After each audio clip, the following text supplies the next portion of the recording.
So good afternoon, everyone.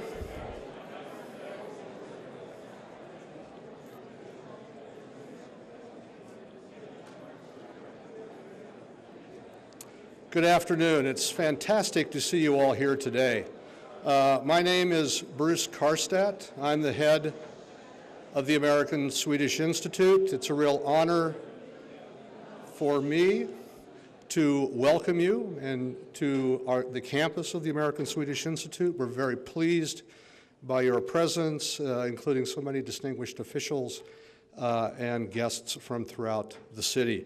Welcome to members of the Minneapolis City Council, especially our Ward 6 Council member, Abdi Warsama, also to Barbara Johnson, City Council President, and of course a warm welcome to our distinguished and fine Mayor Betsy Hodges. Embedded deeply in the mission of this place, the American Swedish Institute, is a value that is to serve as a gathering place. You know, we aspire to be a gathering place for all people, to share life experiences around universal themes of migration, culture, the arts, and care for our environment. We gather together, and the stories that are shared here link the history of Minneapolis to its vibrant future, which is physically manifested on this campus by the link between the historic Turnblad Mansion and this building, the Nelson Cultural Center, which opened on a very hot day in July 2012. Our campus is a place of inclusion and hospitality. We work very hard to invite in and to serve our community.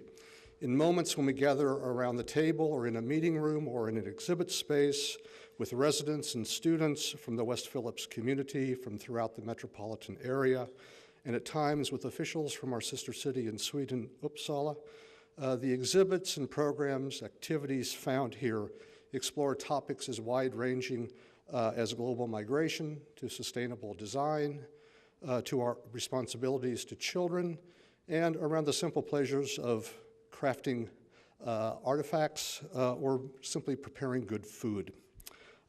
We know that many of you are on a tight timeline today, so please know that you are welcome after this speech to tour the historic Turnblad Mansion. There you will find our current exhibition, Nobel Creations, inspired by the Nobel Prize.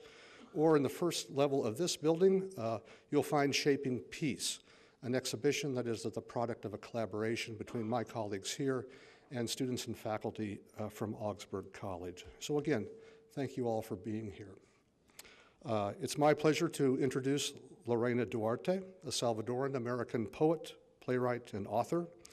She has a degree in Romance languages and literature from Harvard University and currently lives in Minneapolis, where she has served on the board of directors of the Loft Literary Society, the largest and most comprehensive literary center in this country. She's been a finalist for the Andre Montoya Poetry Prize and has served as the Loft's Inroads mentor. Lorena Duarte has received 2 Jerome Foundation Many Voices fellowships from the Playwrights Center and a grant from the Minnesota State Arts Board. She's also represented Minnesota at both the individual World Poetry Slam and the National Poetry Slam. I am pleased to invite her now to the stage to share 2 poems with us, one of her own crafting, and the other a translation of a poem by the late Nobel laureate from Sweden, Thomas Tranströmer, who sadly and unexpectedly passed away last week at the age of 83. So please welcome to the stage Lorena Duarte.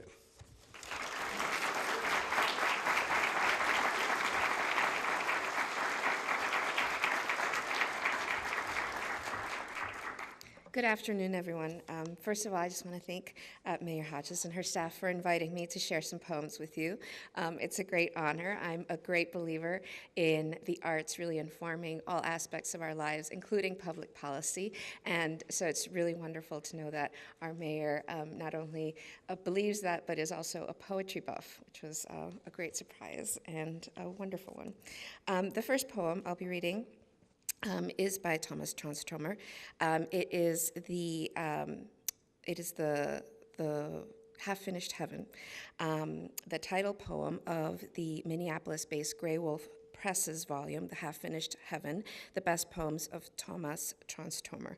I hope I'm saying that right, which were chosen and translated by Minnesota poet Robert Bly. So there's a beautiful connection here.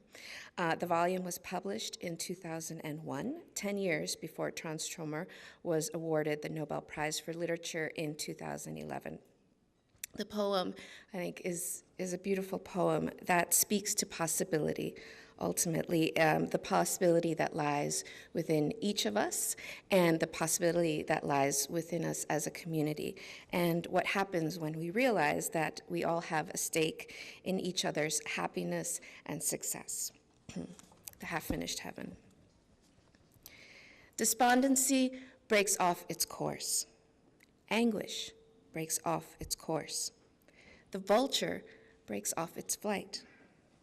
The eager light streams out. Even the ghosts take a draught. And our paintings see daylight. Our red beasts of the Ice Age studios.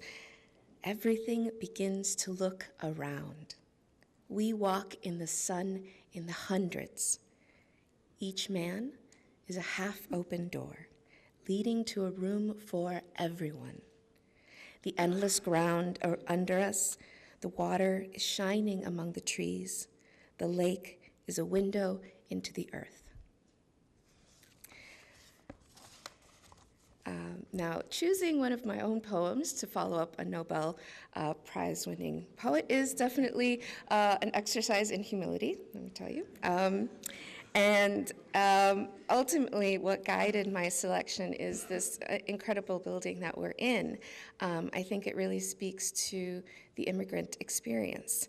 And I feel really fortunate to live in a city that is rich in diversity and one that embodies not just the immigrant past, like this building does, but the immigrant future and what we can all bring to Minneapolis. This poem, I hope, speaks to that communal migratory journey that we all took to be here and to universal hopes. And it's called Generic Brown Woman. I am glad of this face, this happy obscuring maker of so-called identity, my own private joke on the world, half of which has claimed me. Today, it was an Ethiopian woman. Before that, it has been India, Morocco, Venezuela, Colombia, Malaysia, Indonesia, Iraq, Iran, or as I like to say, half of Lake Street.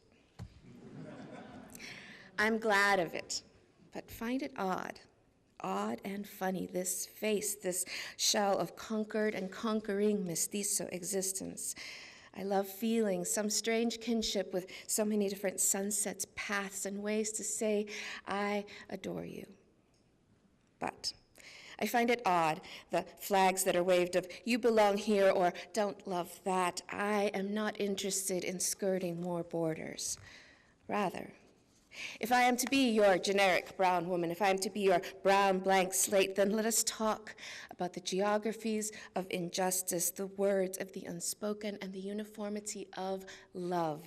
Let us disturb the deafness and the constancy, escape all the borders, and make no flattering barters. Let this face, above all, speak for one thing: the blue-green suite of women's dreams for our world of calm and well-fed mornings in India and Iraq and Colombia and Lake Street, of lots of funny border-crossing faces crossing darkness and choosing always light.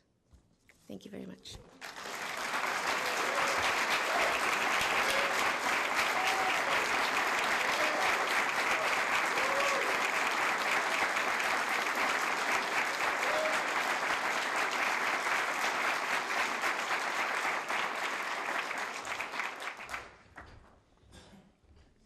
And now I have the pleasure of introducing and asking you to welcome to the podium Barbara Johnson, the president of the Minneapolis City Council. Barbara.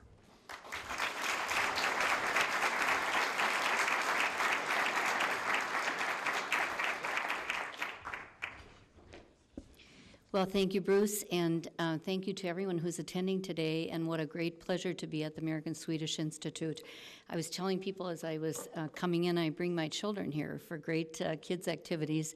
My husband has Swedish heritage, and it's just been a great joy to see the expansion and the beautiful use and the wonderful welcoming presence of the American Swedish Institute in our city. So thank you so much for being so kind as to have us here today.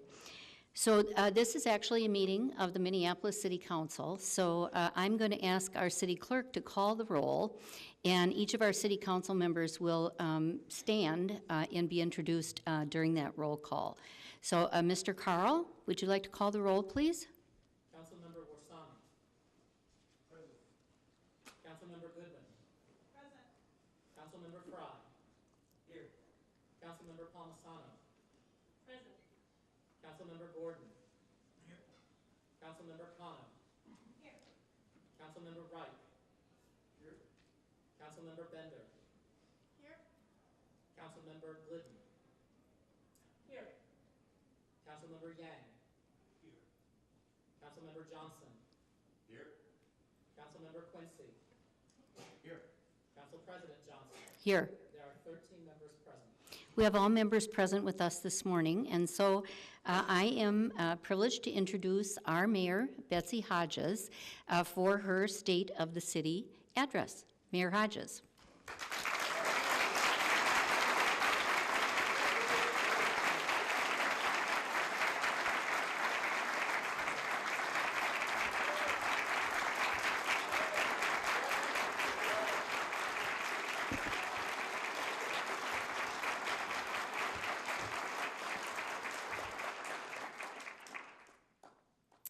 Good morning. Minneapolis, the question before us now is, how much genius are we going to leave on the table? My answer is none. We in Minneapolis are bound to each other by ties of humanity, geography, and community. Our futures are inextricably linked with one another. We have no choice but to work together to build one Minneapolis, a city where each one of us fits into the picture. The call today is to act on that truth. The American Swedish Institute is the perfect place to have this discussion. I do thank Councilmember Warsame for hosting us in his ward today. The American Swedish Institute, the express mission of this amazing asset of our city, is to be a, quote, a gathering place for all people to share experiences around themes of culture, migration, the environment, and the arts informed by enduring links to Sweden. Through recent exhibits that explore traditions of dress among Swedish people and Oromo people, and current endeavors that swap stories of immigration among people of Swedish, African, Latino, and Asian descent, they are bringing genius to the table from every community. I am grateful for this work and for the leadership of President Bruce Karstad. This space itself illustrates the genius that built Minneapolis. In 1868, Swan Turnblad emigrated as a child from Sweden and moved to Minneapolis just a few years later to start a career in the printing trade. At a time when Swedes were considered second-class citizens in Minneapolis, he went from owning his own printing press at age 17 to owning the largest Swedish-language newspaper outside of Sweden. With the money he earned, he built the historic Turnblad mansion right across the courtyard. It fulfills his vision of a place for the Swedish immigrant community to celebrate arts, culture, and language. Fast forward, and we find that similar genius is building Minneapolis. In 1999, Noelia and Enrique Garcia rented a commercial kitchen and started their business, La Loma's Tamales. They began selling their tamales from a corner stall at the Mercado Central on Lake Street. Demand was immediate and high. They're very good. And they spent 2 years working 16-hour days, 7 days a week. After 3 months, they were able to hire their first employee. Today, the Garcias own and manage a commercial kitchen, the coffee shop, a restaurant at the Mercado, and a restaurant at the Midtown Global Market, and their tamales are now in supermarkets. These thriving businesses currently provide full-time jobs for nearly 40 people, earning up to $15 per hour, many of whom live in South Minneapolis and walk to work. Their daughter Maria is with us today, and I thank you and your family for your investment in our city. Because where would we be without that genius? Where would we be without the hard work and vision of Swan Turnblad, of the Garcias, and all the other tens of thousands of people since then? We would not be the great city that we are. And the genius we have now, right here, will make us the great city of the 21st century, if we are willing to do what it takes to make sure that we leave none of that genius on the table. As strong as we are, and as important as our immigration history and present are to our story, it is not accurate to say that we are entirely a city of immigrants. That erases 3 stories that are at least as important as our immigration story. First, we are also a city of refugees, of people who escaped war and persecution and were welcomed here in our city. Minneapolis is known across the world as a safe harbor for refugees, and we should be proud of that history.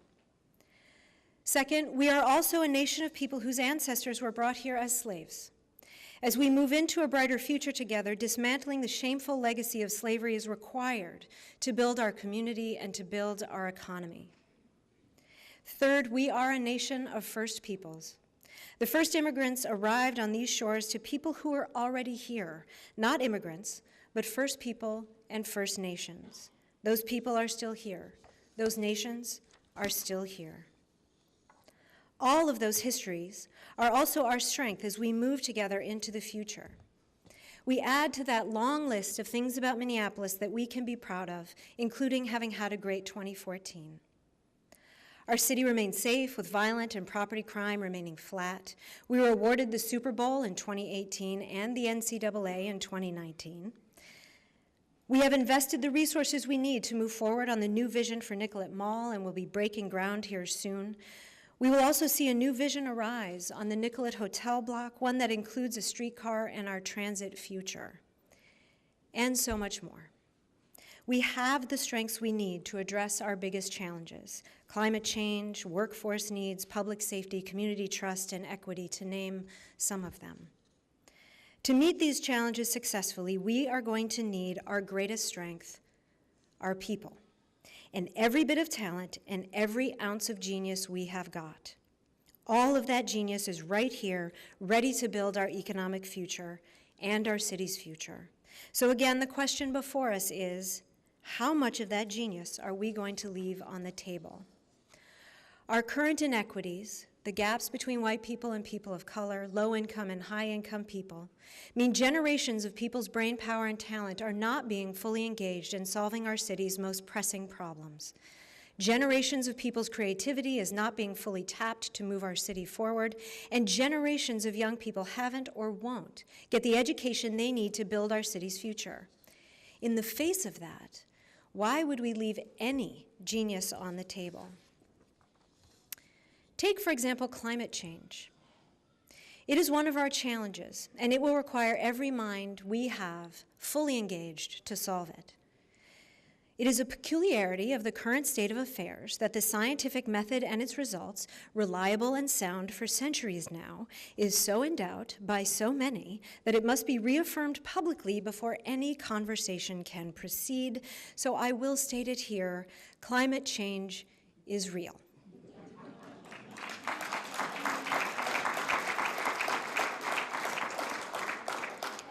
We know our collective future depends on our ability to have a planet and a city that can sustain life with clean air, clean water, nourishing food, and stable weather patterns. We know that given current conditions, we must also prepare our city and our infrastructure to withstand the changes that have already started. We know this has an impact on everyone. No one escapes the impact of severe and unpredictable weather. No one escapes the impact of fouled air. We know that we don't have a choice, none of us do. But we are also a city with a groundbreaking climate action plan, and we had great successes in 2014, with more to come in 2015.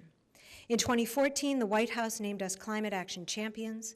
We forged the nation's first ever clean energy partnership agreement with our partners Xcel Energy and Centerpoint Energy. With the award of a new $3.4 million HUD grant, we will make 280 homes lead safe.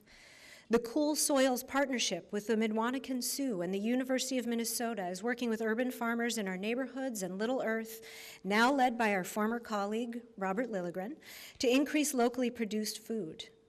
The outreach kickoff for organics recycling begins this month, and even though it hasn't officially begun yet, we're already 20% of the way toward our goal for people signing up. That's very good news. Today, I am very excited to announce that the process for creating the city's zero waste plan is underway. Council members Kevin Reich, Cam Gordon, Lene Palmisano, Alondra Cano, and I convened the policy work group in March to kick off a year-long planning process to move Minneapolis towards zero waste.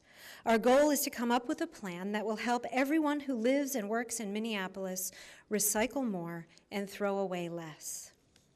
To turn these opportunities into successes in 2015 and beyond, we will need scientists, organizers, volunteers, and advocates, and we will need you. Right now, in 2015, we can each do something. It doesn't have to be complicated, but we all have daily opportunities to get as far down the path as possible to personal responsibility for our climate and our choices.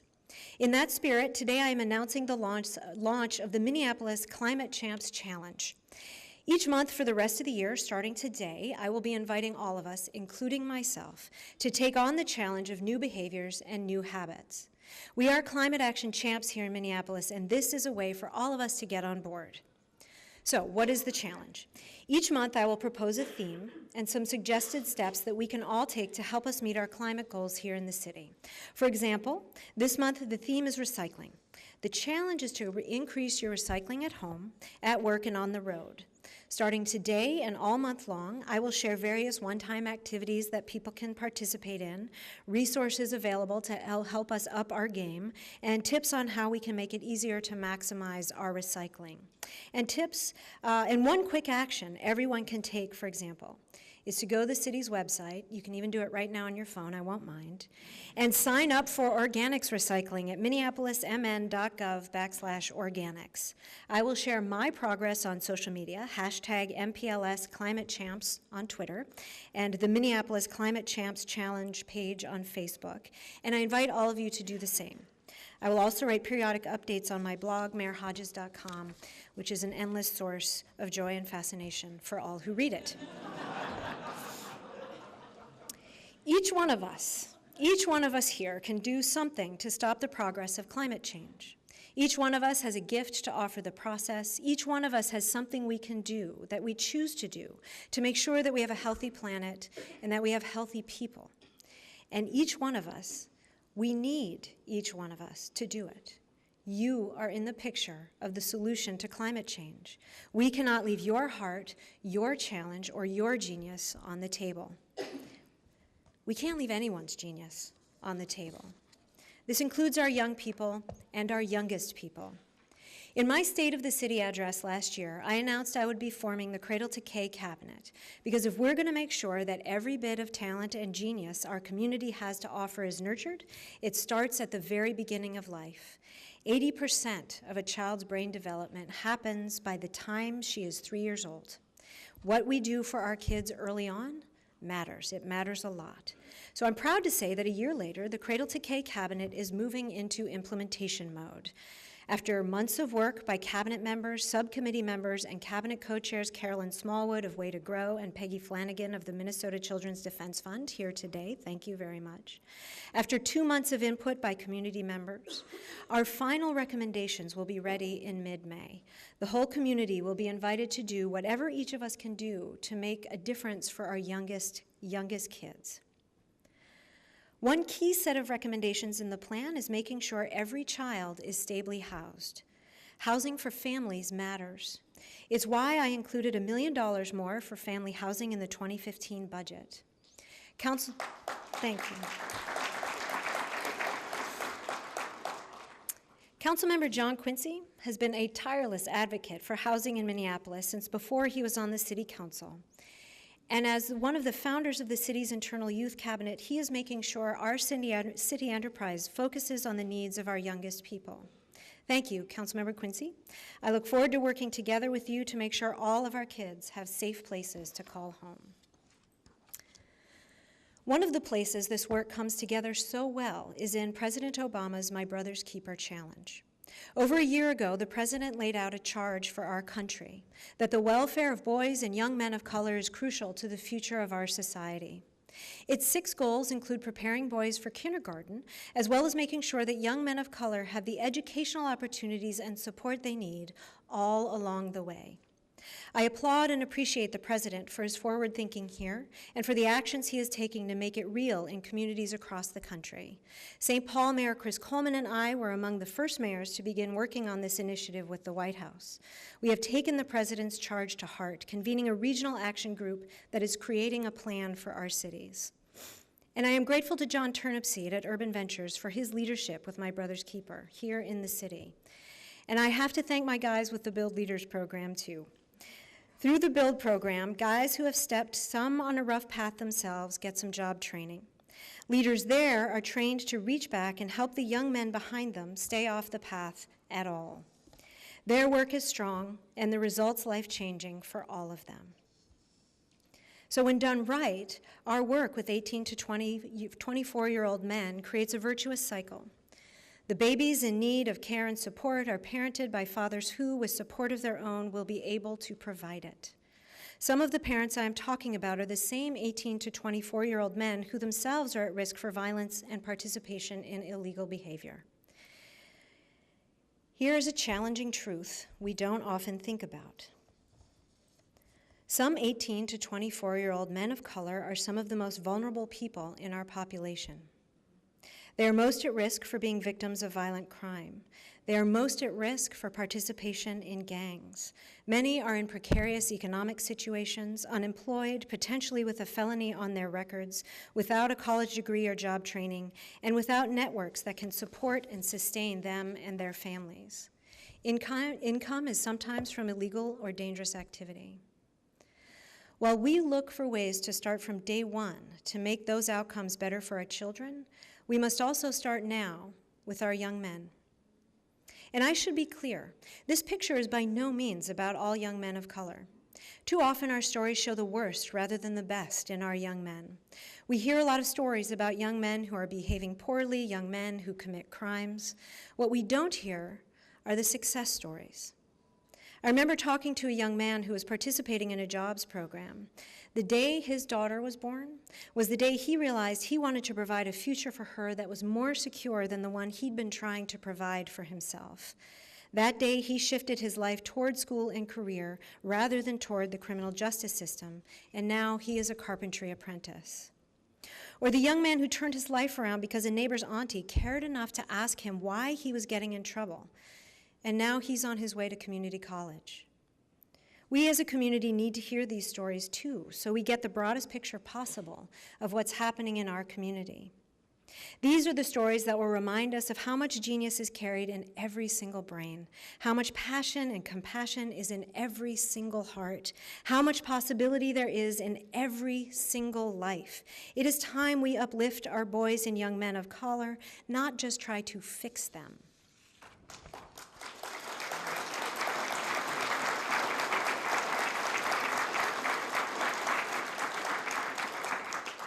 These are the stories that Mayor Coleman and I are collecting to give back to you and to offer to the media.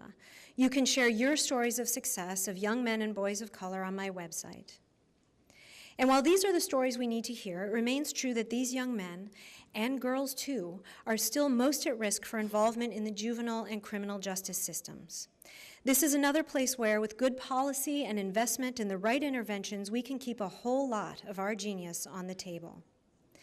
In 2014, we made a lot of progress with our partners in helping kids stay off the correctional system path. Our youth violence prevention effort has been invigorated by the addition of new co-chairs and a review of our blueprint to focus on early exposure to violence and strategies to reach 18 to 24-year-olds. We have partnered with Hennepin County to do groundbreaking work on diverting youth away from the criminal justice system. We are one of just 6 cities that the National League of Cities selected to participate in an 18-month juvenile justice reform initiative to improve juvenile diversion and police responses to curfew and truancy. We are also working to prepare all of our young people for the jobs of the future. They need to see themselves in the picture of our workforce if they are going to succeed. And we need to see them in the picture of our workforce if we are going to succeed. Our selection for the President's Tech Hire Initiative points to just that future. We know that the jobs of the future increasingly will require skills in science, math, and technical fields, including computer programming, and we know that we cannot fill those jobs fast enough. Minneapolis is part of the first cohort of 20 to partner with the White House to accelerate local training and job opportunities in entry-level software positions with a focus on people of color and women. This, too, is all about making sure every ounce of genius we have is on the table. In this case, our economy demands it. Making sure we include all of our city's genius in our workforce is also why the city, in collaboration with DEED, is poised to launch a new innovative approach to offer Minneapolis Workforce Center services at multiple partner agencies that are embedded in diverse communities, starting with the East African community. We know it has been a challenge to reach those most affected by racial and employment disparities, including Somali and Latino immigrants. As a result, the city, in partnership with Hennepin County, is also planning to host 8 job fairs this year that will be focused on connecting those most affected by those disparities with access to the occupations that are most in demand now and in the future. We know we can do it. We know it can work. I appreciate the work of CPED, led by Director Craig Taylor, in helping to focus our workforce development on our growth in the neighborhoods and communities where it is most needed. It isn't enough, though, for people to be able to do the jobs of the future. We also need people who will create the jobs of the future. Entrepreneurs of the 19th and 20th centuries like Swan Turnblad built Minneapolis, and entrepreneurs of the 21st century like the Garcias and so many more are carrying on the tradition.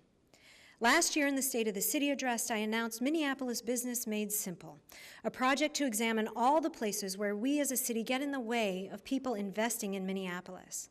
City staff, led by City Attorney Susan Siegel, and I met with business owners from all across the city to listen to their stories. To those business owners, I say, we listened and we heard you. From those sessions and our own examination of our policies, practices, and ordinances, we have created a set of recommendations for how we as a city can change how we do our business that will make it easier for entrepreneurs to do their business. I am proud.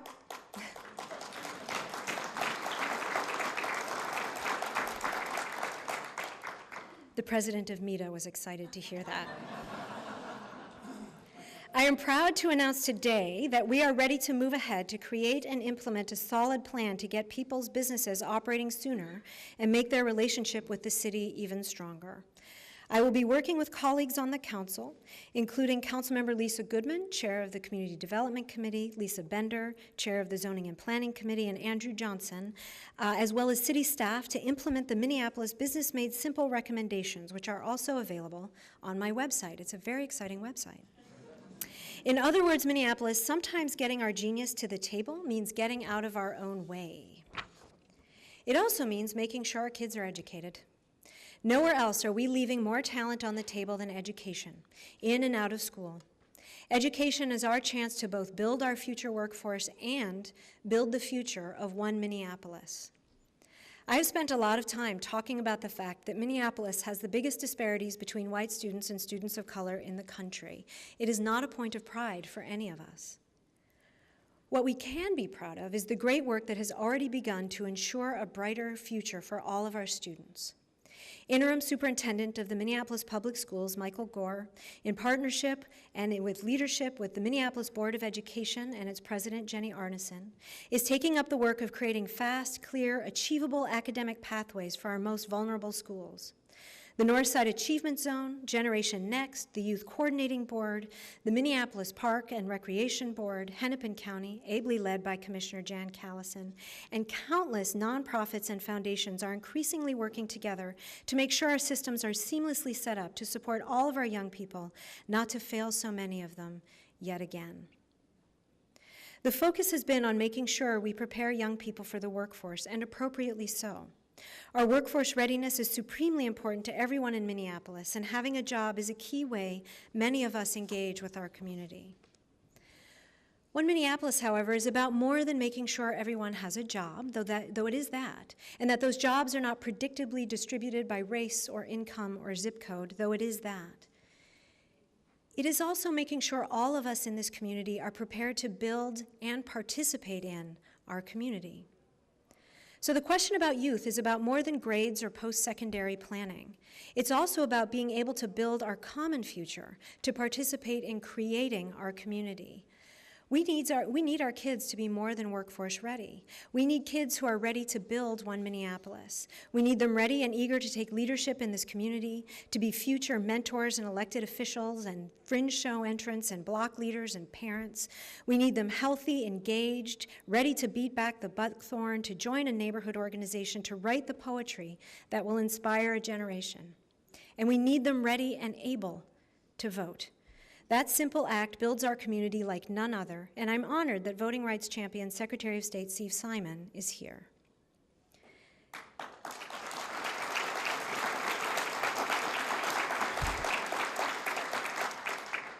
Today, I am calling all of us to action on behalf of our children. For us to succeed as a community, each of us has to know and act on the truth that we are all responsible for our children and their futures, all of our children, each and every one. From those babies aged 0 to 3 to those young men aged 18 to 24, we need them. We need them ready to work, we need them ready to participate in our community, and we need them ready to lead. Each one of us fits into the picture of our future. That's why today, I am asking all of us adults to make a personal commitment to help our kids succeed. One way you can do this is to become a graduation coach for a Minneapolis high school student.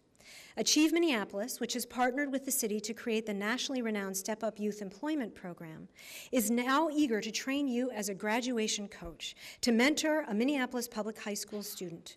Whoever you are, a recent graduate, a mid-career professional, a small business owner, a senior citizen, you can help guide our students as they prepare to consider college or career, and beyond that, to build a future that includes giving back to one Minneapolis. Each one of us has a gift to offer the next generation, and today is a call to you to use your gift. If Cradle to K is about making sure we are nurturing our genius even before early education starts, graduation coaching is about believing no genius should be left on the table as a young person takes her first steps out of her high school's doors. I am asking you to do it. I am asking you to sign on to be graduation coaches. You can learn more about graduation coaching and other opportunities to support our young people at achievempls.org. We are ready for you, and you are ready for our kids. Our city depends on it. In Minneapolis, we don't just need to build the workforce of the future. We need to build the workplace of the future. The expectation that if you worked hard, you could get ahead is now more myth than reality for low-income people and many people of color. Even in Minneapolis, where we are famous for our class mobility, the mobility becomes very limited when we start looking at outcomes for people of color. This has to change. We can change it.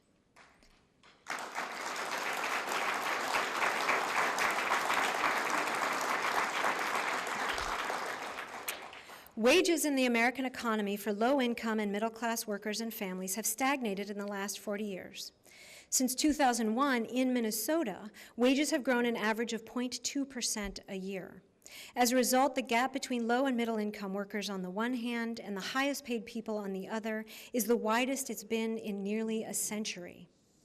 In our region, people of color and women disproportionately suffer the consequences.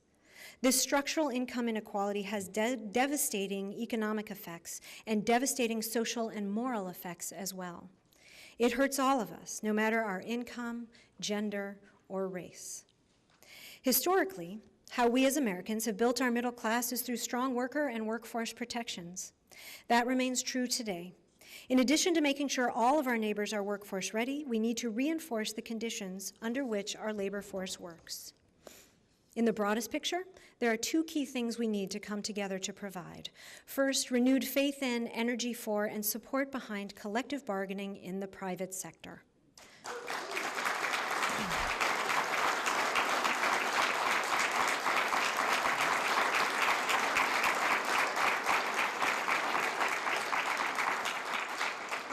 Our country's 30-year post-war economic boom was built on the foundation of strong unions, and our economic stagnation since then is due in large part to the weakening of collective bargaining in the private sector. Second, a broad-based minimum wage increase, ideally national, but also statewide or regional, that goes beyond setting the floor for poverty to raising the ceiling on prosperity.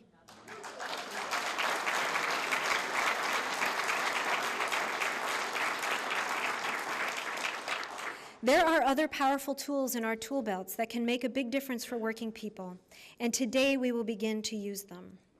First, we here at the city are putting our policy where our values are about working families. This month, I have put on the agenda of the Executive Committee consideration of paid parental leave for all City of Minneapolis employees.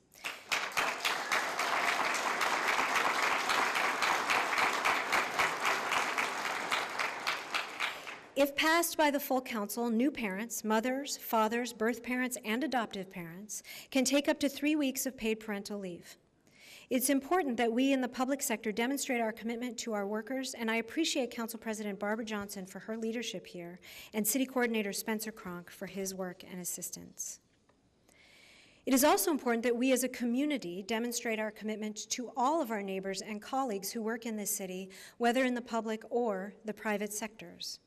Today, I'm proud to announce that I, in cooperation with council members, advocates, and the business community, am championing a Minneapolis working families agenda. Together, we will address 3 key issues that our workers are facing, especially our low-income workers. First, fair scheduling, making sure that hourly employees know when their shifts are scheduled with enough time to plan, and making sure that if shifts are canceled at the last minute, those employees are compensated. Second, wage theft. When an employee works her hours, she should get paid for those hours.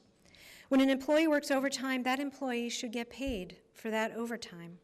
If employees are not fairly paid, our expectation must be that the employer be held accountable for those dollars that are, for all intents and purposes, stolen from the pockets of people who work for them.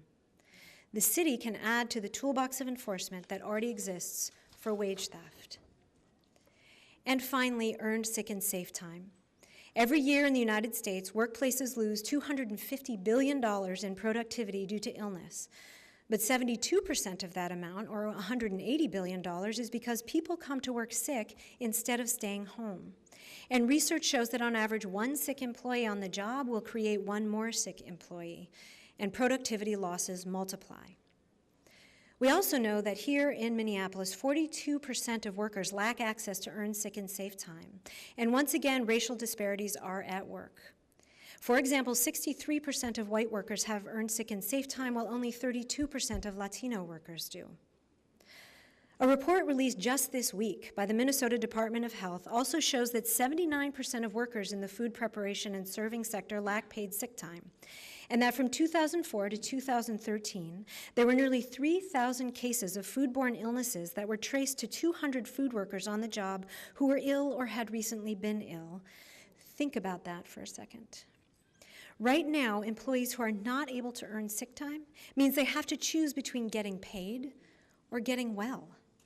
We as a community are creating an incentive for people to expose their colleagues and the public to illness.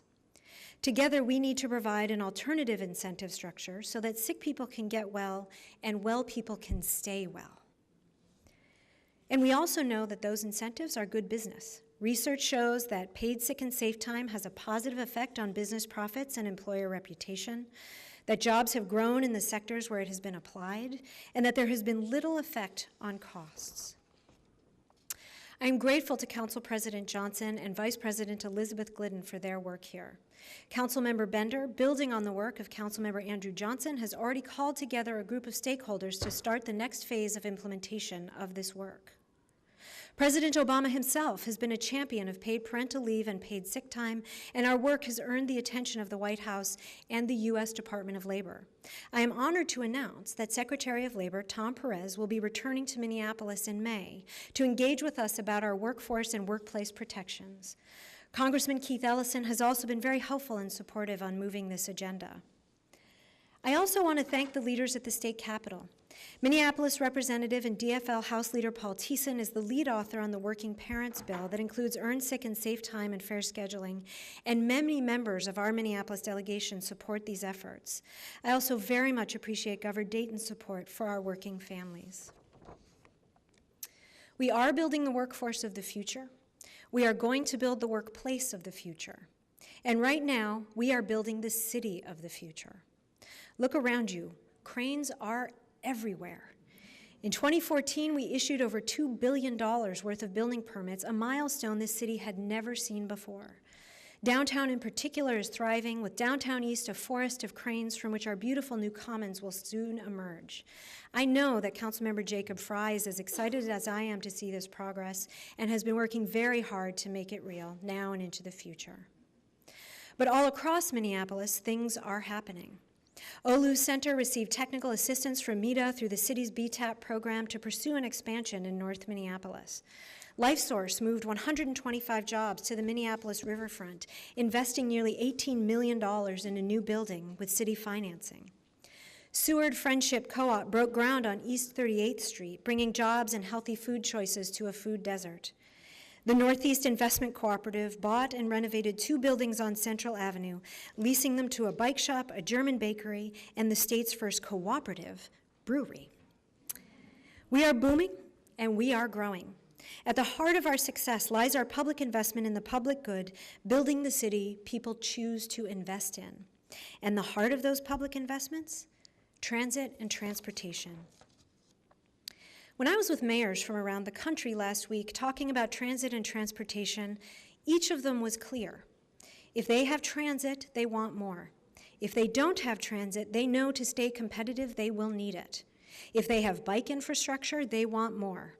And if they don't, they know to stay competitive, they will need it. Because people increasingly choose to live in cities, and they want to live here without a car. For us to be competitive, we need to invest in all of our transit and transportation infrastructure. My colleague mayors and I know that transit is about mobility, but it's also about development and population growth. I know the leadership at the Metropolitan Council recognizes this. Our partners in business recognize this as well. The Minneapolis Regional Chamber of Commerce, the Downtown Council, Greater MSP, and the Itasca Project all have transit as key priorities, and the partnership is strong. Transit-oriented development is important. It helps drive development where we want it. It improves affordability because people can live without the expense of a car. Affordable housing along our transit corridors mean we can have mixed-income neighborhoods throughout the city. Transit and the development it brings creates an upward spiral of growth and development. However, development-oriented transit is also important. If transit drives so much investment in business, housing, and public amenities, then how we structure it has consequences vital to Minneapolis and to our people. We have to make sure our transit goes where it is needed and how it is needed. It's why we have prioritized reopening Nicollet Avenue, where the Kmart currently blocks it. It's why we've designated Central Avenue and West Broadway for a modern streetcar to capture the huge potential for development there. It's also why I fought so hard for pedestrian connections to Southwest Light Rail and on Bottineau Light Rail. It's why Olson Memorial Highway must be more than a fast ride out of the city. It must be reimagined as a pedestrian and transit-friendly catalyst for new housing, job growth, and economic development.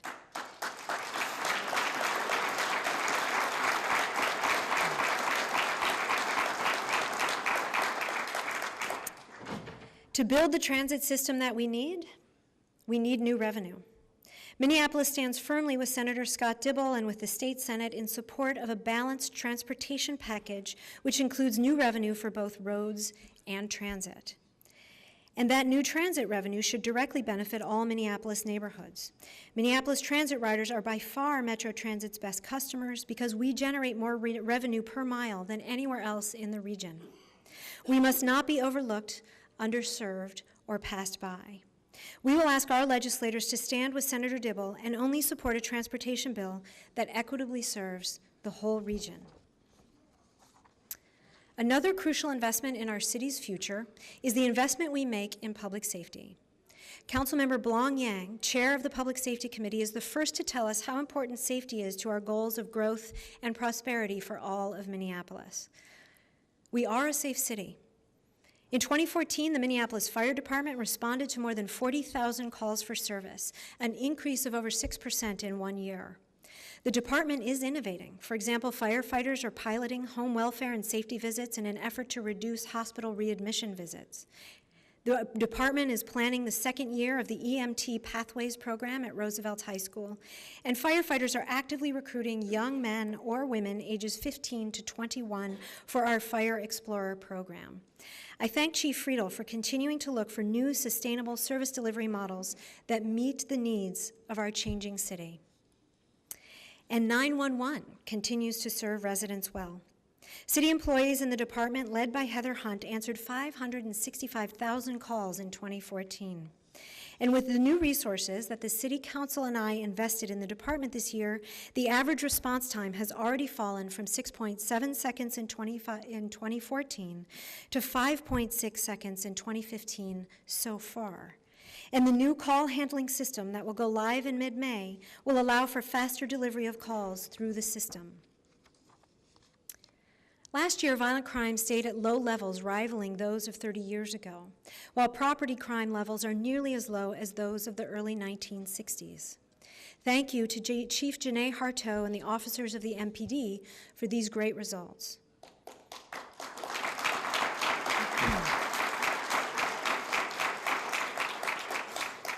We made other progress in policing in 2014 as well. We are hiring to reach our authorized strength of 860 officers, and we are staying focused on making sure the force reflects the communities we serve. More officers mean more officers on the ground, able to spend more time building relationships with the people of Minneapolis.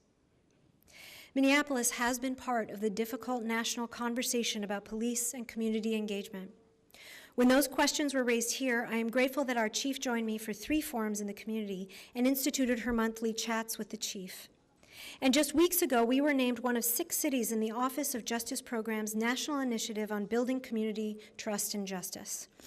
We are moving forward on our body cam pilot and on the recommendations from the Department of Justice to create an effective system to identify and help officers at the first sign of trouble. We are making progress on all fronts, and while we have a way to go, we are committed to the work.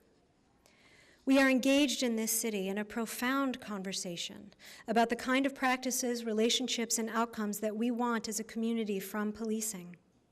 While the conversation is often challenging, it is the right one to be having. I am grateful to everyone that in Minneapolis, we have made an effort to listen to each other respectfully. My thanks especially go to community members for insisting that we not flinch from looking our challenges in the eye and for holding us to the highest standards. My thanks also especially go to our officers who work long hours under often stressful conditions while keeping crime down and building relationships in the community. At the beginning of this speech, I talked about addressing climate change as foundational to our success as a city. Today, I invite us all to view our city's gaps between white people and people of color in the same framework, to consider that our current level of inequity jeopardizes our common future and prosperity. Our common future depends on our ability to sustain a strong economy and a strong community. Our common future depends on having a population that is healthy, housed, educated, and contributing to the economy. Our common future depends on no life outcomes being determined by race, class, or zip code. Our common future depends on all of our genius being on the table. No one escapes the impact of an undereducated workforce. No one escapes the impact of resources poured into social services for preventable conditions. No one escapes mistrust in our institutions of public safety. All of us will prosper when all of us have the opportunity to prosper. We can leave no genius on the table. Equity is the future. But we cannot forget we are still facing issues of basic equality, and if they are not addressed, our city cannot be one Minneapolis. Recently, a person very dear to me let me know she was a transgender woman. My first response? Congratulations, and how great. The ability to know who she is and live as herself is a wonderful thing and worthy of celebration. Now all of us must work together to make that truth real everywhere she goes. Last year saw history made in our state and in the city of Minneapolis. I was so proud of the Minnesota State High School League when they voted overwhelmingly in December to make sure transgender athletes could play and participate as their lived gender. We at the city convened the first transgender issues work group, tasked with examining and recommending policy for the city enterprise and the city as a whole. They also hosted the city's first ever Trans Summit, bringing together community members, community organizations, city departments, and overall community resources to take the next steps toward community-generated policy change. I was proud to be part of it. Much love and credit to Andrea Jenkins, whose dedication and activism made it possible.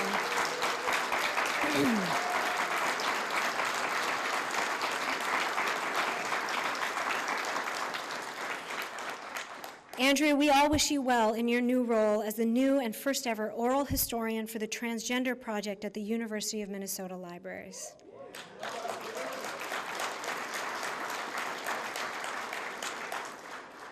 The 2015 horizon is bright as the next generation of city policy begins to take shape. And this work is needed. Transgender people experience some of the worst levels of violent crime, hate crime, discrimination in the workplace and in public, stereotypes and ignorance of any group in this country or in the world. Here in Minnesota, 77% of transgender people report experiencing harassment on the job, 27% of transgender kids in school report being assaulted, and most damning, 43% of the trans people surveyed reported attempting suicide, compared to 1.6% of the general population. What can any of us do in the face of this data? In our interactions with transgender people, frankly, as in our interactions with anyone, we must start with love and with celebration. We must start with the knowledge that being who you are in this world is to be celebrated. We must follow that with the commitment to making each one of us safe as we walk through the world as ourselves, and we must follow that with the policies that support it. Everyone in our city can learn from the courage that our transgender friends display every day. To my transgender friends, I want to thank you for your investment in Minneapolis, our community, and our people. The best way I can thank you is by persisting in my commitment to making sure that all of us know that all of us need to be in the picture of this city for us to succeed, including and especially you.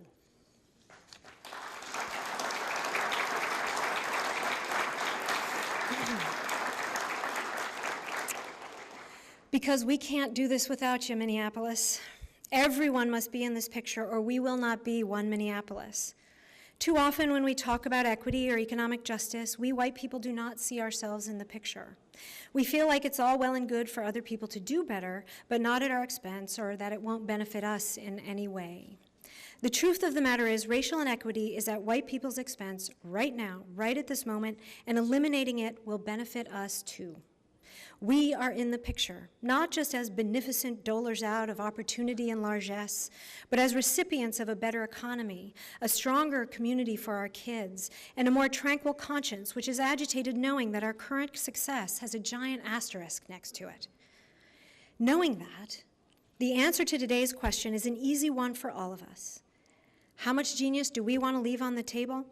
How much are we willing to sacrifice our future prosperity because we struggle to muster the courage to head into a future that is thus far uncharted? None. None at all. No one has gotten this fully right so far, but we have made strides. We have far to go, but there are guideposts. Each of us, each one of us, has a gift to offer this community. We have an hour to read to a classroom. We have hands that can create a mural that inspires. We know how to build a website. We have the determination to open a new business. We show kindness to a neighbor on the train. We serve on a city board.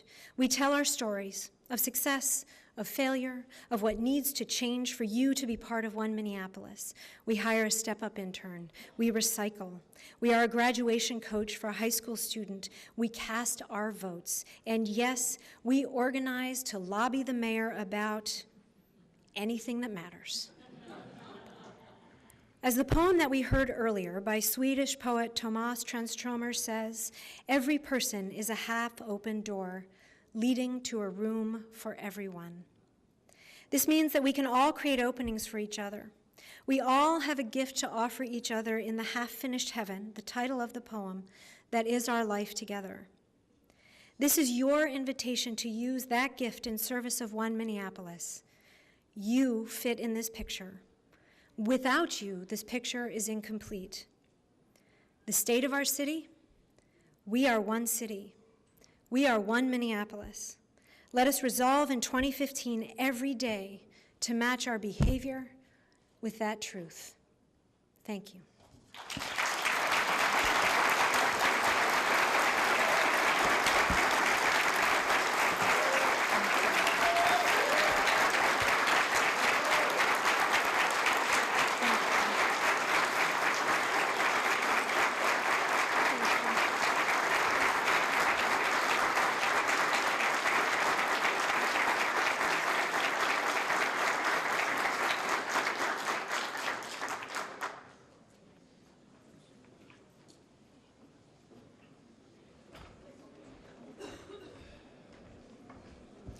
Thank you, Mayor Hodges, for that very inspiring speech. We really appreciate everyone's attendance again here today. Please join us for refreshments outside of the auditorium.